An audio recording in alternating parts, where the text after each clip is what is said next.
अब लाख भैया 101 पुष्पमुद्राएं दे रहे हैं। सदस्य धन्यवाद। विवाह जब हुआ तो कुंदनपुर की स्त्रियां कह रही थी, अरे मोर मुकुट सर बांध कन्हैया तुम दुई बापन के जाए।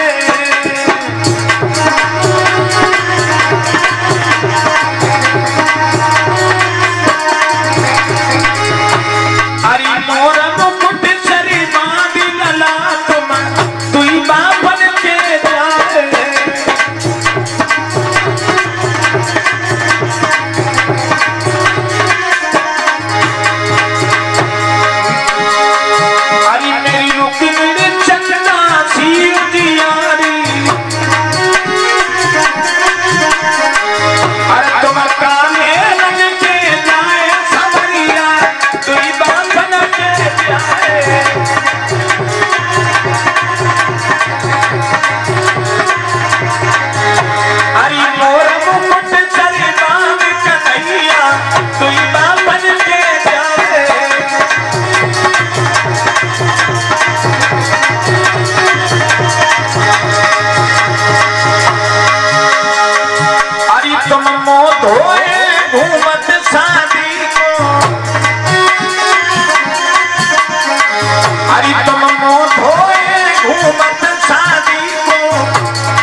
प्रकार से रुक्मणी और भगवान कन्हैया का विवाह संपन्न हुआ। परीक्षित जी भगवान रुक्मणी को क्यों मिले? पंडित जी गए इसलिए नहीं मिले। स्वयं जगदम्बिका है, मैया लक्ष्मी है रुक्मणी, और नारायण का स्वरूप है भगवान कन्हैया, तो लक्ष्मी का विवाह नारायण से ही होता है। दूसरी बात, रुक्मणी ने भक्ति की थी। कौन सी भक्ति? श्रुत्वा। बचपन में जब छोटी थी रुक्मणी तो कानों से सुना था ब्रजभूमि में हुआ है अवतार। भगवान का नाम जब बचपन में रुक्मणी ने सुना था उसी दिन से भगवान की वो पुजारिन बन गई थी, क्योंकि 9 प्रकार की भक्ति है। श्रवणम कीर्तनम विष्णु स्मरणम पाद सेवनम अर्चनम वंदनम दास सख्यम आप निवेदनम। तो पहली प्रकार की भक्ति ही रुक्मणी ने की थी, जिसके द्वारा परमात्मा के साथ मिलन हुआ। बोले गोविंद भगवान की। आगे भगवान के परीक्षित जी पहली ये पटरानी हुई है रुक्मणी थी। दूसरी, द्वारका में सत्राजित और प्रसेन नाम के 2 ही रहते। सत्राजित को सूर्य भगवान ने एक मणि दी, स्मंतक मणि। छोटे भाई प्रसेन के गले में उस तक स्मंतक मणि डाल दी। भगवान के दरबार में घूमने गए तो कुछ यादवों ने कहा कि अगर ये मणि कन्हैया के गले में हो तब बड़ी शोभा देगी। तो तुरंत दबे पैर वापस आया। बोले आयरन की नीयत खराब हो गई मणि के चक्कर में। यही प्रसेन शिकार खेलने गया, इसे शेर ने मार दिया, मणि निकल गया।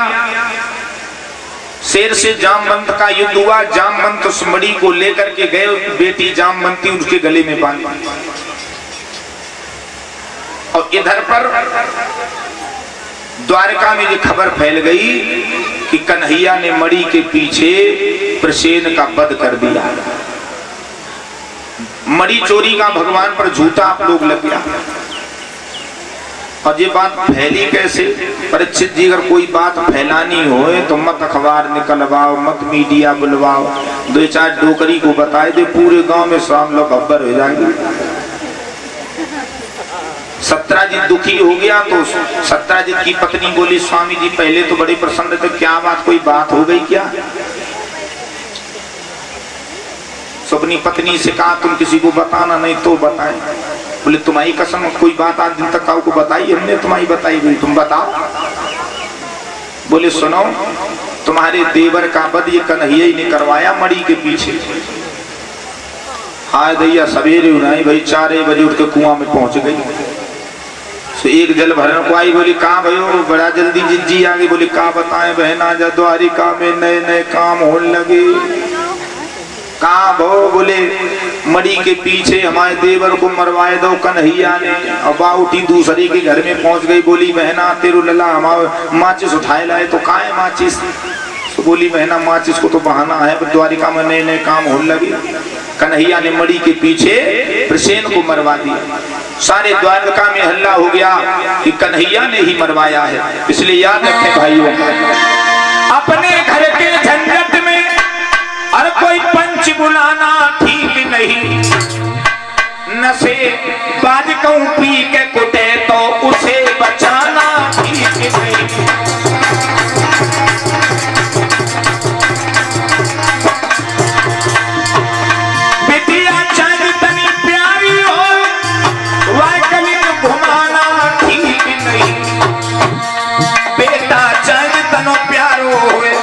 सर पे बिठाना ठीक नहीं।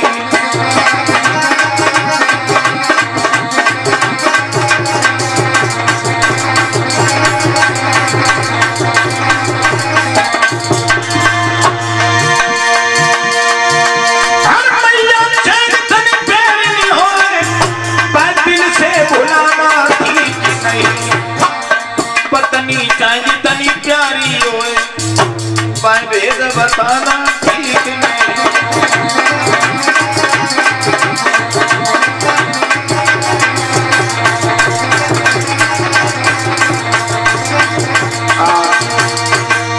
भगवान को जब सूचना मिली है तो भगवान ने कुछ सैनिक लिए और प्रसेन को ढूंढने के लिए निकले। जब भगवान प्रसेन को ढूंढने के लिए निकले तो वही गुफा के पास पहुंचे। अंदर जैसे ही देखा लड़की पालने में झूल रही है, गले में मड़ी बंधी है। जैसे ही गोविंद को उस लड़की ने देखा रोने लगी। जामवंत आ गए। भगवान कन्हैया और जामवंत में 27 दिन युद्ध हुआ। जामवंत जब शिकस्त हो गए तो हाथ जोड़ लिए, कहा प्रभु अब हम समझ गए कि आप आ चुके हैं। क्योंकि त्रेता युग में वादा किया था, राम जी ने पूछा था जब युद्ध समाप्त हुआ कि जामवंत जी कोई आखिरी इच्छा? बोले प्रभु जी अभी ये भुजाओं की खुजली नहीं गई। भगवान ने कहा जब द्वापर में आऊंगा तो तुम्हारी हाथों की खुजली को स्वयं मिटाऊंगा, तुमसे मैं युद्ध करूंगा। 27 दिन युद्ध हुआ। वो जाम मड़ी थी पहले और जामवंती का विवाह कर दिया। अब दूसरी हो गई जामवंती। घर में जब आए भगवान ने वो मड़ी जो थी सत्राजित को दी और कहा सत्राजित से कि मैंने तुम्हारे भाई को नहीं मरवाया, शेर ने खाया। ये मड़ी शर्म के कारण सत्राजित गर्दन झुका गया और सत्राजित ने अपनी बेटी सत्यभामा का विवाह किया। वो मड़ी दहेज में दे दी। अब हो गए 3 विवाह। चौथा विवाह कालिंदी यमुना जी के साथ हुआ है।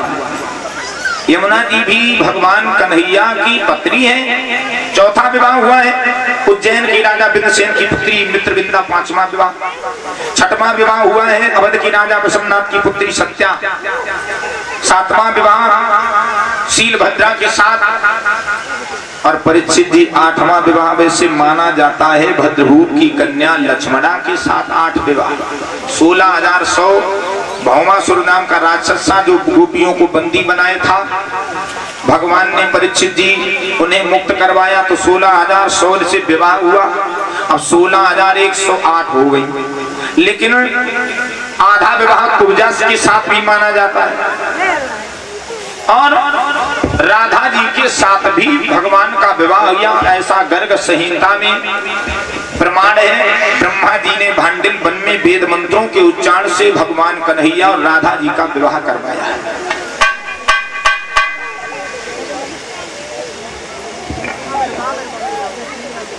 पिंकी यादव जी परीक्षित जी की साले साहब की सुपुत्री है। 500 पुष्पद्रयें प्रसाद और रुक्मणी विवाह में जो वस्त्र हैं वो दान किए। भगवान से प्रार्थना सुख शांति समाज में आदर सम्मान होता रहे। गर्ग संहिता के अनुसार राधा जी के साथ में भी विवाह हुआ है। आधा विवाह कुब्जा के साथ माना जाता तो 16,109, लेकिन प्रमाणित 16,108 16,108 रानियां हैं, तो उसमें से एक एक लड़कियां और 10 लड़का हुए तो 16,108 तो हो गई लड़कियां और 1,61,080 हो गए लड़का। इतना बड़ा परिवार था भगवान का। कथा भागवत हो तो होगी तो दूसरे की तो जरूरत ही नहीं पड़त होगी, खुद ही नहीं घर के बंद होंगे। आज के नरों से एक नारी न सम्हारी जात, उधर श्याम सुंदर के 16,108 रानी है। लक्षण अवतारी के जाई सुप्रगट होत, इतनु में श्याम सुंदर बाल ब्रह्मचारी। भगवान की 16,108 रानियां फिर भी ब्रह्मचारी। बोले ऐसे कैसे ब्रह्मचारी होते? अपनी नारी ब्रह्मचारी, अपनी नारी ब्रह्मचारी। आध्यात्मिक तौर से ऐसा मानते हैं कि 16,108 हमारे शरीर में नाड़ियां होती हैं, नाड़ियां। इस प्रकार से भगवान के विवाह संपन्न हुए। आगे की पावन गाथा जो सुदामा चरित्र की है वो आप सभी भक्त श्रवण करेंगे। उसके पहले एक छोटा सा कीर्तन ताली बजा करके बोल लें।